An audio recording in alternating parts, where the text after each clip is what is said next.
はい、こんにちは。今回なんですけれども、こちら、アンカーサウンドコアから出ました、ライフノート 3S という完全ワイヤレスイヤホンをご紹介していきたいと思います。このライフノート 3S は、アンカーサウンドコア初のインナーイヤー型ということで、Apple のノーマルの AirPods のような耳を塞がない完全ワイヤレスイヤホンになっています。Apple の AirPods は価格がですね、第3世代、最新のものですと22,000円ぐらいかかるのに対して、こちらはですね、6,990円と7,000円を切る、めちゃくちゃ安いですね、コスパの良いモデルに仕上がってますので、AirPods はですね、ちょっと2万円以上して高いというのもあって、安くてインナーイヤー型のイヤホン探してるって方にはですね、とても嬉しいモデルになるんじゃないかなと思いますので、今回ですね、レビューしていきたいと思います。ただ、若干ですね、気になる部分なんかもあったりするので、その辺もですね、ご紹介していければと思っております。このチャンネルでは完全ワイヤレスイヤホンを中心にレビューや比較動画をアップしますので、気になる方はチャンネル登録もぜひよろしくお願いします。それでは行ってみましょう。はい。ということで、アンカーサウンドコアライフノート 3S のスペックや価格からご紹介していきたいと思います。ライフノート 3S はインナーイヤー型のイヤホンということで、ノイキャンや外音取り込みにはもちろん対応していないモデルになってるんですけども、ワイヤレス充電には対応していまして、片耳のイヤホンのみでの使用も可能となっています。ただ私の環境ですと、片耳で使用した時は、モノラル再生にならなくて、ステレオ再生のままでしたので、そこはちょっと注意点かなと思います。マルチポイント接続には似たようなモデルですね。Bluetooth のバージョンは 5.2。対応コーデックは SBC と AAC となっています。ドライバーは 13mm のドライバーが使われていて、完全ワイヤレスイヤホンにしてはかなり大きいサイズとなっています。充電時間なんですけども、イヤホン本体は約 1.5 時間、充電ケースは約3時間となっています。バッテリー持続時間なんですけども、イヤホン本体が最大5時間、イヤホンケース併用で最大35時間となっています。ちょっとイヤホン本体でのバッテリー持続時間が短いなって感じがしてますね。で、カラー展開なんですけども、今回ご紹介するオフホワイトの他にブラックという色が発売されています。イヤホンの防水規格は IPX4、充電ポートは USB-C です。保証期間なんですけれども、デフォルトで18ヶ月ついていて、アンカーの会員登録すると6ヶ月伸びるということで、最大24ヶ月ですね、2年間の保証がついているっていうのはとてもいいポイントかなと思います。その他としましては、専用アプリによるファームウェアのアップデートとか、イコライザー設定なんかにも対応していまして、ゲーミングモードですね、低遅延モードも搭載しています。それから一番の特徴はやっぱり耳を塞がずに耳が痛くなりにくいインナーイヤー型であるというところですね。で、価格なんですけども、現在 Amazon だと 6,990 円ということで7,000円を切る低価格な完全ワイヤレスイヤホンになっています。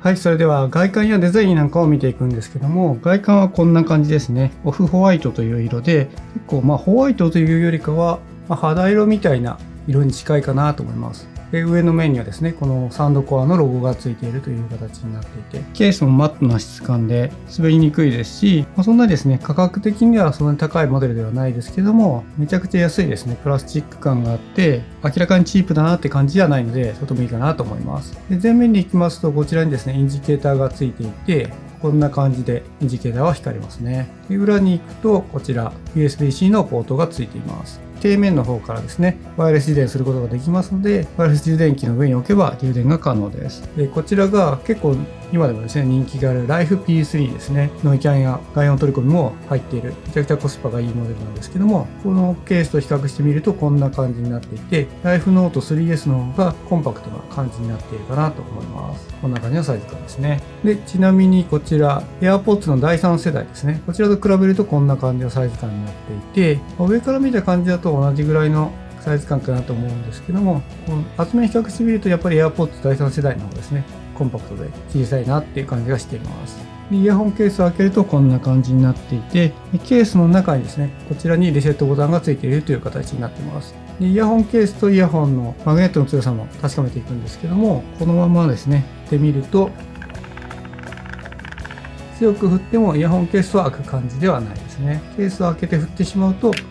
こんな感じでイヤホンが飛び出してしまうので、イヤホンケースを開けたまま強く振らなければ十分なマグネットの強さをしてるんじゃないかなと思います。そうしましたらイヤホン本体見ていくんですけども、イヤホン本体こんな感じになっていて、結構特徴的な感じですよね。ここにスティックついてるんですけども、スティックなんかもちょっと斜めになっているというか、スティックの先端の方がちょっと細くなるような形になってますね。こちらにサウンドコアのロゴがまた入っていて、イヤホンケースもそうでしたし、イヤホン本体もですね、結構可愛らしくて、男性でも女性でもですね、つけることができるデザインになってるなと感じています。横から見るとこんな感じですね。結構変わった形をしてるんじゃないかなと思います。で、裏から見るとこんな感じですね。インナーイヤー型ですので、もちろんここにイヤーピースなんかついていなくて、こんな感じの形になります。ちなみに AirPods の第3世代と比べてみると、こんな感じですね。やっぱスティック部分っていうのは、AirPods は細いんですけども、ライフノート 3S はちょっと太めな感じになっていて、このタッチセンサーの部分がライフノート 3S の方はしっかりとですね、強調されているって感じですね。で、裏の耳に入る部分を見ていくと、こんな感じになっていまして、若干形状が違うかなっていう感じですかね。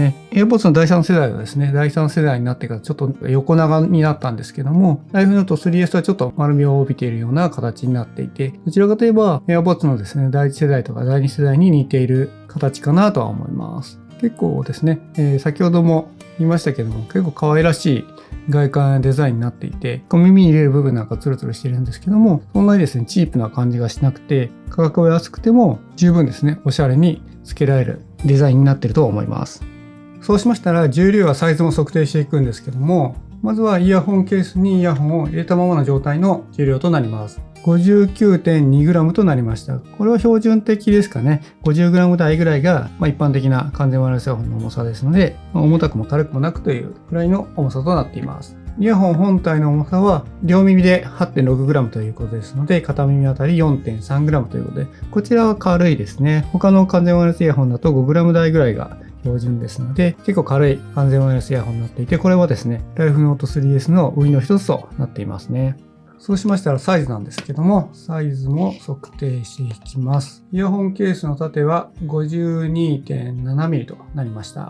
イヤホンケースの横は 56.4mm ですね。イヤホンケースの厚みは 30.7mm ということで、ちょっとですね、分厚めですので、カバンの中に入れる方がいいかなと思います。イヤホン本体のサイズなんですけども、この耳の中に入れる部分ですね、ここを測っていきますが、縦は 16.1mm となっています。イヤホンの横は 18.7mm となっています。イヤホンの厚みですね。厚みが結構分厚いかなと思います。厚みが 20.6mm ということで結構分厚いですね。16、7mm ぐらいが標準かなと思うので結構分厚いですね。で、スティックの長さも測っていきますが、このですね、長い部分ですね、この部分を測っていきますと、こう測ってみると 19.7mm となりますね。こんな感じのサイズ感で、この耳の中に入る部分はそんな大きいって感じじゃないですけど、ちょっと厚みが大きいかなっていうイヤホンになっています。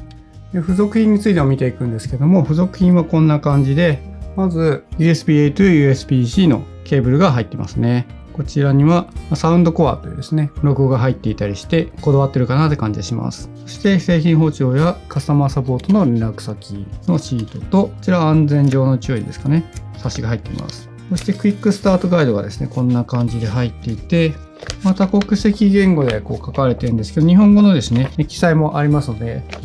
若干ですね、いろんな言語があって見づらいですけども、日本語でも書いてあるので、初めてですね、完全ワイヤレスイヤホンを使うって方でも使えるんじゃないかなと思います。このイヤホンはインナーイヤー型のイヤホンということで、イヤーピースなんかはついてなくて、こんな感じのシンプルな付属品となっています。はい、そうしましたら、装着感についてですね、ご紹介していくんですけども、装着感はですね、私の場合、このインナーイヤー型のイヤホンって、昔ですね、AirPods の第一世代を持っていた時は、すぐポロッとですね、耳から外れちゃって、例えば電車なんかに乗っていて壁にですね顔を傾けてですねもたれかかりたい場面とかあると思うんですけども、そういう時に傾けるだけで耳から落ちちゃうってことがあったりしたんですけども、このですねライフノート 3S はそんなこともなくて、頭をですね思いっきり傾けたりなんかしても落ちる感じがなくてとても良かったかなと思います。ただやっぱりカナル型のイヤホンに比べるとずっとつけていてですね歩いていたりとか散歩していたりなんかするとちょっとずつずれてきてちょっと落ちそうになるなっていう感じはするんですけども、 AirPods の第一世代のように外出している時はもう耳から外れちゃいそうで、これが気になってしょうがなくてですね全然外では使えないなって思っていたんですけども、そこまでじゃなかったのは良かったかなと思います。先ほどのお見せした AirPods の第3世代に比べると歩いてたりするとちょっとずれてきちゃう感じがあるなと思っていて、ちょっと装着感は AirPods の第3世代にはかなわないなっていう印象になりましたね。で、装着したところを写真で撮るとこんな感じに見えるんですけども、装着したところ見た感じはですねやっぱり結構可愛らしい感じで、めちゃくちゃ大きくですね耳からはみ出してる感じではないですし、とてもいいかなと思います。こちらですね、タッチセンサーの部分は結構大きくて、操作感のところで説明しましたけども、タッチするところも分かりやすいっていうのがいいポイントかなと思います。オフホワイトという色ですけども、最初にですね、旗色みたいな色っていう表現をしたんですけども、これ肌に合わせてもですね、そんなに違和感ないですし、めちゃくちゃですね、目立ってよって感じじゃないので、それも良かったかなと思いますね。で、装着したところを前から見るとこんな感じに見えます。スティックの部分はですね、頬に完全に沿っているって感じじゃないですけども、大きくですね、外側にはみ出ているっていう感じじゃないので、そんなにですね、変に物が引っかかっちゃうということも少ないんじゃないかなと思いました。このですね、もうちょっと耳の奥までですね、ギュッてはめれる人だと、結構頬に沿う感じで全然目立たないと思うんですけども、私の場合はここまでが限界でしたね。ここぐらいまでしか奥にはいかなかったという形になっています。こんな感じで装着感はおおむね良くてですね、インナーイヤー型にしては十分ですね、実用的な装着感をしているかなと思いますけども、私の場合ですね、AirPods第一世代だとちょっとですね、耳から外れちゃうぐらいの耳の形をしている方でもつけられるぐらいの装着感になっていますので、十分外で持ち歩いたりとかですね、外出時につけていくってことも十分可能な装着感になっています。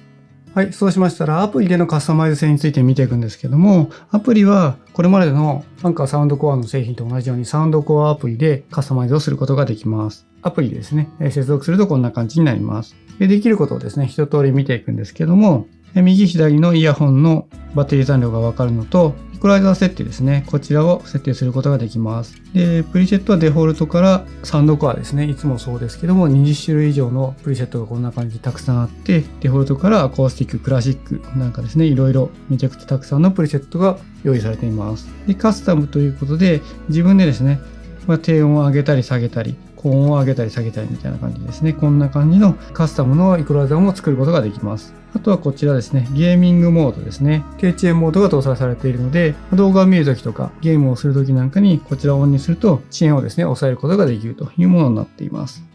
それからですね、コントロールということで操作コマンドの設定をすることができます。デフォルト設定だとこういう感じになっていて、シングルタップはオフの状態ですね。こちらシングルタップのみをオンにしたりオフにしたりっていう機能もあったりします。これはイヤホンのタッチ操作ですね。間違えてポンって何かの商品に触れちゃった時に間違ってご操作しないようにオンとオフがですね、こちら設定できる機能になっています。あとは2回タップ、そして2秒間長押しの3パターンですね。シングルタップ、2回タップ、2秒間長押しのこの3パターンで操作することができまして、こちらですね、カスタマイズすることができます。シングルタップをですね、オンにすれば音量の上げ下げ、再生一時停止、次の曲、前の曲のですね、すべての動作をイヤホン本体では行うことができます。もちろんですね、細かくシングルタップの左だけとかシングルタップの右だけみたいな感じでカスタマイズすることができるので、細かくですね、操作コマンドを入れるっていう部分はとてもいいかなと思います。あと睡眠モードとしまして、環境音を鳴らして睡眠時もそうですし、そうじゃなくてもですね、普段作業をしている時とかですね、作業 BGM 的な感じで流してもいいかなと思います。こんな機能もありますね。あとはファームウェアを更新したりとか、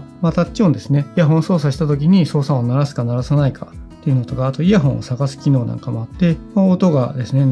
音が鳴ってるんですけども、これずっと鳴らしておくとどんどんですね、音が大きくなってくるという感じのものですね。こんな感じのイヤホンをですね、探す機能なんかもついていたりします。あとは、クイックスタートガイドなんかもここでですね、見ることができるというものになってますね。こんな感じで、ライフノート 3S はノイキャンや外音取り込みなんかもないので、これぐらいのですね、カスタマイズ性能になるんですけども、十分なですね、カスタマイズができるかなと思います。特にイコライザーなんかは、アンカーはですね、いつもそうですけども、たくさんのプリセットがですね、しっかりと用意されているので、好きな音作りなんかもしやすいかなと思います。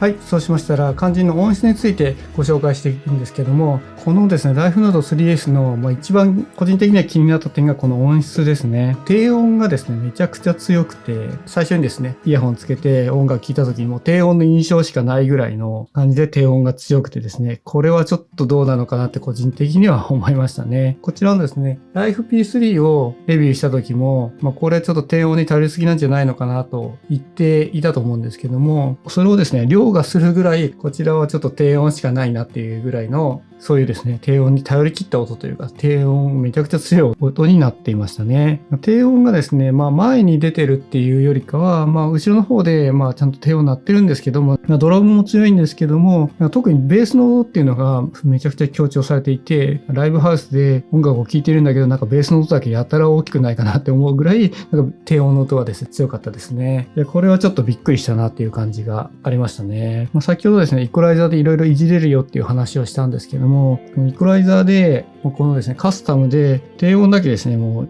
一番下にガッて下げてもいいぐらい、ちょっとですね、私的には低音強すぎかなっていうのは個人的には感じました。低音がですね、強すぎてそればっか気になっちゃうんですけども、高音域とか全然聞こえないっていうわけではないんですけども、ちょっと低音やりすぎかなっていう個人的には思いましたね。ですので、ちょっとここが注意点だなと思っていて、先ほどですね、ちょろっとお見せしたみたいに、イコライザーで低音域を下げてあげるとかした方が、気持ちよくですね、音楽聴けるんじゃないかなと個人的には思います。イヤホンをですね、耳につけていて、装着感のところで言ったんですけど、私の場合はこれ散歩とかしているとちょっとずつですね、外れるまではいかないんですけど、ちょっと耳にはまったのがちょっと緩くなってくるので、そうなるとですね、多少低音の強さって和らぐんですけども、それをまたですね、調節してしっかりとですね、耳の奥までキュッて入れると、低音が強すぎて、またちょっとあれってなっちゃうという感じになっていましたね。なので私的にはこれでですね、イコライザーで調整必須だなと思っているイヤホンになっています。先ほどみたいにイコライザーで低音源をガーって下げても、それでもまだ低音強いなと思うぐらいでしたので、低音の強いですね、モデルが嫌いな方っていうのは、ちょっとですね、あんまりお勧めできないなと思っています。一方で、低音がですね、強ければ強いほど満足できるっていう方にとっては、これめちゃくちゃお勧めかもしれないですね。例えばクラブなんかに行って、ガンガン低音になってる音が好きとかですね、そういう方だったらいいのかなと思いました。インナーイヤー型だけあって、やっぱ開放的な感じで、音場や音量がですね、ちょっと広めに聞こえるっていうのは、いいポイントではあるんですけども、いかんせん低音域が強くなりすぎちゃってですね、もうそれしか感想が出てこないぐらいの強さになっちゃっていたので、そこはですね、ハマる人にとってはハマるかもしれないですけども、ちょっとですね、若干注意が必要かなと思います。特にロックとかそういうですね、音楽ではなくて、アコースティックとかですね、ちょっと静かめな曲を聴くっていう方は、ちょっと注意が必要かなと思いましたね。はい、続きまして操作感についてなんですけども、操作はですね、こちらですね、イヤホンのこのサウンドコアのロゴがある部分、ここをですね、タッチすることで操作することができます。アプリのところでもですね、ご紹介した通り、シングルタップ、ダブルタップ、それから2秒間長押しというコマンドが使えまして、操作することができます。タッチ操作なんですけども、操作した後に若干ですね、タイムラグみたいなのがあって、1テンポ、2テンポぐらいですね、押してから反応までがちょっと遅いなっていう感じがしていたので、そこはちょっと注意点かなと思いました。タッチするところはですね、ここ分かりやすくて、このタッチセンサー部分が強調されているので、タッチミスなんかは少ないんですけども、タッチした後のタイムラグっていうのはちょっとあるので、頻繁に操作するわけではないので、そこまで気にならないかもしれないですけども、そこはですね、個人的には気になったかなと思います。あとは操作した時の操作音がですね、鳴るんですけども、シングルタップした時もダブルタップした時も操作した時の音っていうのが一緒で、そこがですね、分かりづらかったかなと思いました。一回ダブルタップした時にちょっとミスっちゃったみたいで、シングルタップにですね、認識されちゃった時があって、その時もダブルタップのですね、操作コマンドが効いたかなと思いきや、シングルタップのコマンドが効いてたみたいな、そういうこともありましたね。タッチはですね、しやすいんですけども、そういう部分でちょっとですね、操作感としては若干ですね、気になった部分はあったなというところです。はい、それではレビューの最後に通話品質なんですけども、こちらはいつも通り Zoom で録音した音声がありますのでお聞きください。はい、こんにちは。こちらはアンカーサウンドコア、ライフノート 3S とスマホを接続し、PC と Zoom でつないで音声を収録しております。PC 側で音声を収録しておりますので、オンラインミーティングを行うとこのような感じで相手の音声が届くことになります。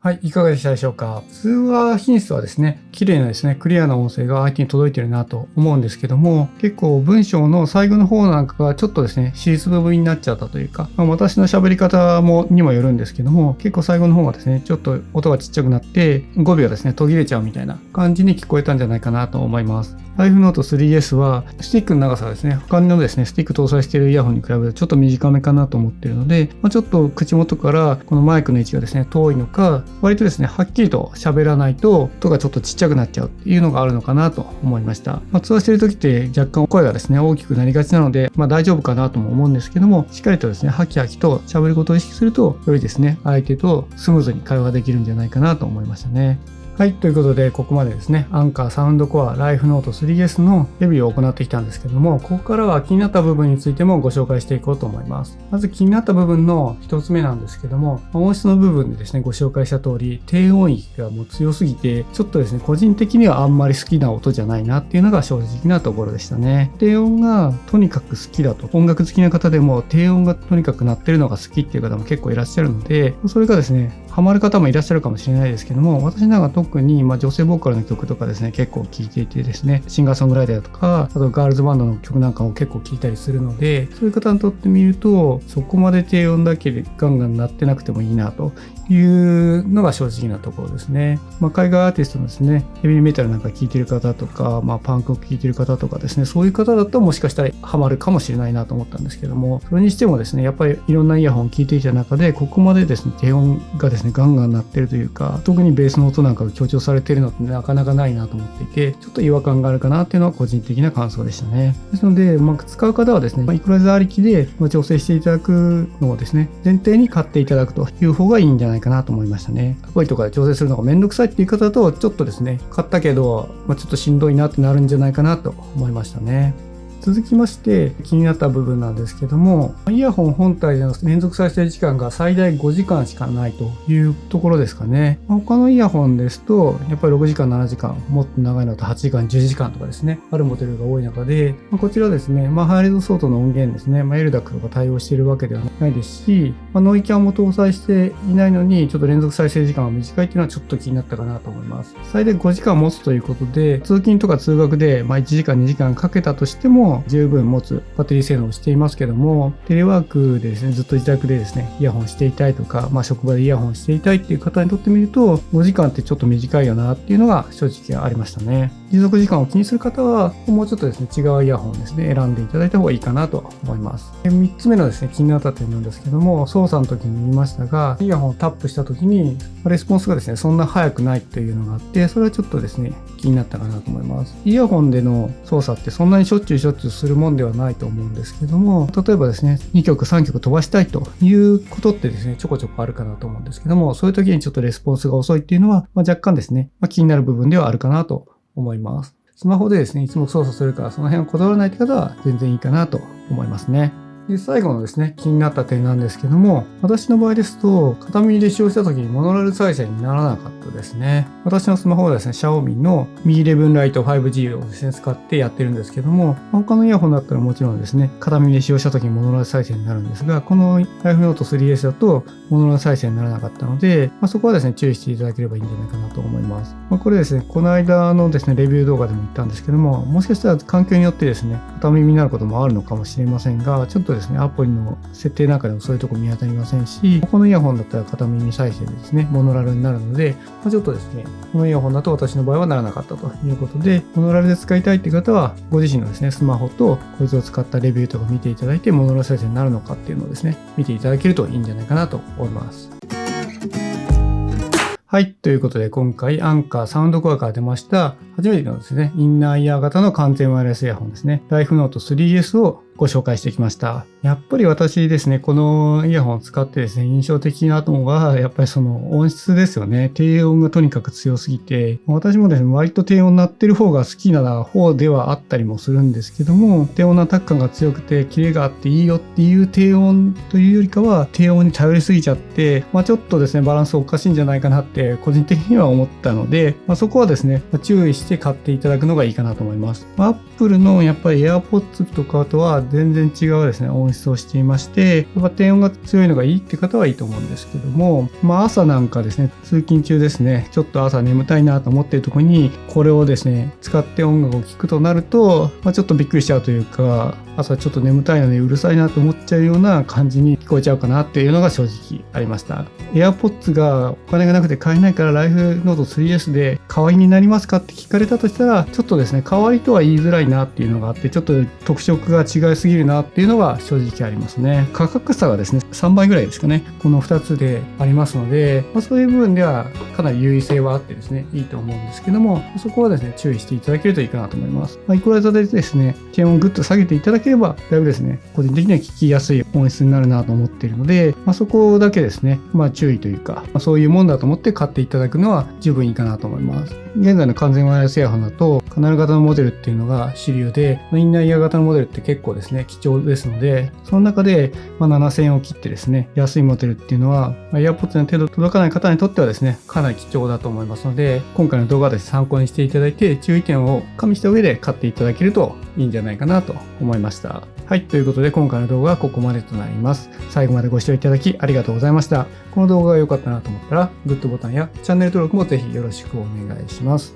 このチャンネルでは完全ワイヤレスイヤホンのレビューや比較動画を中心にアップしていますので、気になる方はぜひチャンネル登録もよろしくお願いします。それから私はブログもやってまして、ブログの方でも完全ワイヤレスイヤホンのレビューや比較記事をアップしていますので、時間がある時にチェックしていただけるととても嬉しいです。それではまた次回お会いしましょう。バイバイ。